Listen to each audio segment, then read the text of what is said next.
क्या कोई पिता अपनी बेटी से इतना नाराज हो सकता है कि वो उसकी जान ले ले? क्या कोई पिता अपनी बेटी के सोशल मीडिया इस्तेमाल को लेकर उसकी जिंदगी छीन सकता है? क्या कोई पिता अपनी बेटी के नाम से समाज में ताने सुनकर कि कैसा बाप है अपनी बेटी के नाम पर खा रहा है, इसके चलते अपनी बेटी को मौत के घाट उतार सकता है? क्या कोई पिता वाकई में अपनी उस बेटी की जान ले सकता है जिसे उसने उड़ना सिखाया, चलना सिखाया, खेलना सिखाया? क्या किसी बेटी की कामयाबी पिता के लिए बोझ बन सकती है? क्या किसी बेटी का अपनी जिंदगी को जीना इतना बड़ा अपराध हो सकता है कि उसकी सजा मौत दे दी जाए अपने ही घर में, अपने ही पिता के द्वारा? ये वो सवाल है जिसने आज हिंदुस्तान को झकझोर के रख दिया है। ये वो सवाल है जो आज हर हिंदुस्तानी के मन में है कि कोई पिता अपनी बेटी के सीने में कई सारी गोलियां कैसे उतार सकता है। लेकिन ये हुआ है। 10 जुलाई साल 2025 को गुरुग्राम में 25 साल की राधिका यादव के कत्ल ने हर इंसान के मन में सवाल उठा दिया है कि कोई पिता अपनी बेटी को कैसे मार सकता है, और अगर बेटियां घर में ही सुरक्षित नहीं हैं तो फिर कहां सुरक्षित होंगी? राधिका यादव का पिता राधिका के लिए सब कुछ था। वो पिता जिसने राधिका को टेनिस का रैकेट थमाया, उसे खेलना सिखाया, उसके लिए एकेडमी खुलवाई, लेकिन एक रोज घर में किचन में पिस्टल उठाकर उसके सीने में गोलियां दाग दी। ये सिर्फ एक हत्या की कहानी नहीं है, बल्कि परिवार, समाज और सोच के टकराव की एक दर्दनाक दास्तान है। गुरुग्राम के वजीराबाद में 10 जुलाई सुबह 10:30 बजे एक धमाका हुआ। लड़की राधिका यादव के चाचा कुलदीप यादव, उन्हें लगता है शायद किचन में कुछ गिर गया या प्रेशर कुकर फट गया। वो भागते हैं, लेकिन वहां जो तस्वीर दिखाई पड़ती है वो रूह कपाने वाली होती है, क्योंकि किचन में राधिका खून से लथपथ पड़ी थी और सामने उसका पिता हाथ में पिस्टल लिए खड़ा था। पुलिस की माने तो राधिका पर 5 गोलियां दागी गई, 3 उसे लगी। चाचा अस्पताल लेकर पहुंचे, लेकिन तब तक वो मर चुकी थी। पिता ने पुलिस के सामने कबूल कर लिया कि उसने अपनी बेटी को मार दिया, लेकिन सवाल है क्यों? राधिका कोई साधारण लड़की नहीं थी। शानदार खिलाड़ी थी, टेनिस की अच्छी रैंकिंग थी, कई राष्ट्रीय अंतर्राष्ट्रीय टूर्नामेंट खेले, गुरुग्राम में अपने दम पर एक एकेडमी बनाई, एक इंडिपेंडेंट लड़की जो जिंदगी जी रही थी। क्या यही उसकी आजादी उसके पिता की नजरों में खटकने लगी और हत्या की वजह बन गई? पुलिस यह कह रही है कि दीपक और राधिका के बीच में टेनिस एकेडमी को लेकर तनाव था। पुलिस की माने तो दीपक यानी उसके पिता को यह बात परेशान कर रही थी कि समाज उसे क्यों उसकी बेटी कमाई पर पलने वाला कह रहा है, जबकि वो खुद कई सारे काम कर रहा था। पुलिस की माने तो वो राधिका को एकेडमी बंद करने के लिए कह रहा था, लेकिन राधिका नहीं मान रही थी। अब सवाल यह है, क्या यह झगड़ा इतना बड़ा हो गया था कि एक पिता ने अपनी बेटी की जान ले ली, या यह वो सच है जो बताया जा रहा है लेकिन इसके पीछे कोई और सच है? हालांकि सत्याकांड में कई सवाल परेशान करते हैं, कई सवाल ऐसे हैं जिनके जवाब अधूरे हैं, कई सवाल ऐसे हैं जो और बहुत सारे सवाल खड़े कर रहे हैं, जैसे मां की चुप्पी। राधिका की मां मंजू ने बताया पुलिस को कि जब यह घटनाक्रम हुआ उस वक्त वो नीचे थी, गोली की आवाज सुनकर ऊपर गई, लेकिन राधिका के चाचा जिन्होंने अस्पताल राधिका को ले गए और जो ऊपर भाग कर आए थे, जिन्होंने वो कुकर और धमाके वाली थ्योरी बताई, वो कह रहे हैं कि माताजी उस वक्त उनके ऊपर ही थी।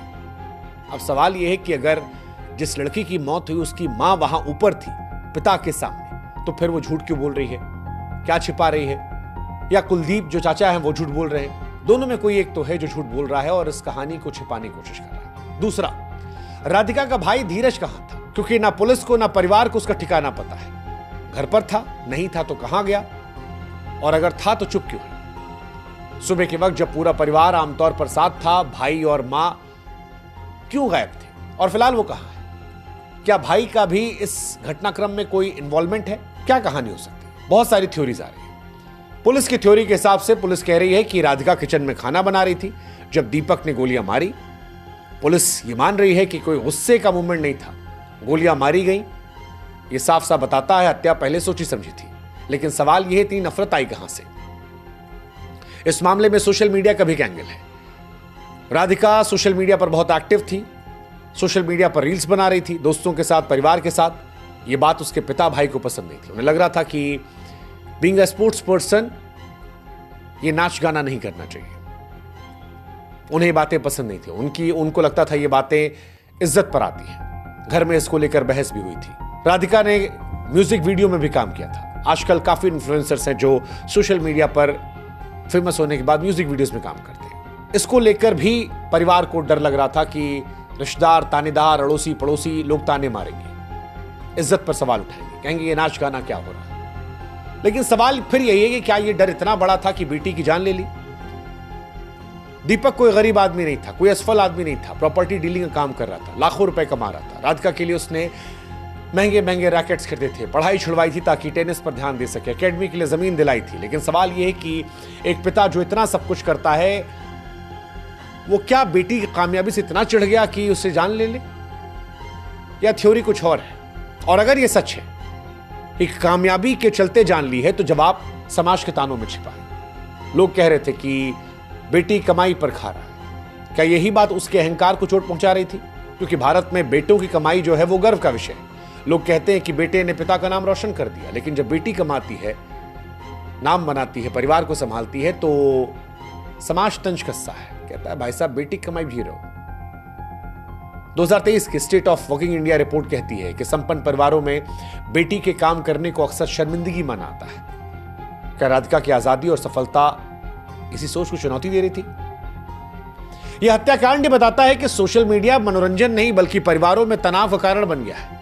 भारत में 78 करोड़ लोग इंटरनेट का इस्तेमाल करते हैं और औसतन हर दिन 6 से 7.5 घंटे स्क्रीन बिताते हैं, दिन भर रील्स चलाते हैं। जब परिवार सोशल मीडिया पर इंटरफेरेंस करता है तो तनाव की घटनाएं होती हैं। हाल के सालों में रील और मोबाइल इस्तेमाल को लेकर कई हत्याएं हुई हैं। यह वही गुस्सा है जो पहले नशे और जुए की लत पर था। फर्क इतना कि यह जहर स्क्रीन में छिपा है। राधिका की हत्या एक अपराध नहीं बल्कि समाज की सोच की हार है, जो बेटी की सफलता को बोझ मानती है। यह पुरानी मानसिकता और नई पीढ़ी की आजादी का टकराव है। राधिका ने अपने दम पर कमाया, लेकिन उसी घर में अब वो आसानियां बन गई थी जो उसकी तारीफ कर रहा था। यह घटना सोचने पर मजबूर करती है कि समाज के तौर पर हमें सोच बदलनी पड़ेगी। बेटी कमाई, आजादी, उसके सपनों पर गर्व करना पड़ेगा। और अगर हम नहीं बदले तो कई राधिका इससे आती रहे। राधिका की कहानी चेतावनी देती है कि परिवार में सम्मान, समझ और बराबरी के बिना कोई रिश्ता सुरक्षित नहीं। समाज को समझना होगा कि बेटियां बोझ नहीं, गौरव है। और जब तक ये सोच नहीं बदली जाएगी, न राधिका बचेगी, न इज्जत का असली मतलब समाज को समझ में आएगा। ये घटना परेशान करती है, ये घटना सोचने पर मजबूर करती है। क्या कोई पिता जिसने अपनी बेटी को पाला, पोसा, बड़ा किया, स्कूल ले गया, कॉलेज ले गया, एकेडमी खुलाई, क्या वाकई में उसे मार सकता है? इंतजार रहेगा हमें इस खबर के सच के बाहर आने का। जब सच आएगा हम आप तक पहुंचाएंगे, लेकिन एक समाज के तौर पर यह खबर बहुत कुछ सोचने को मजबूर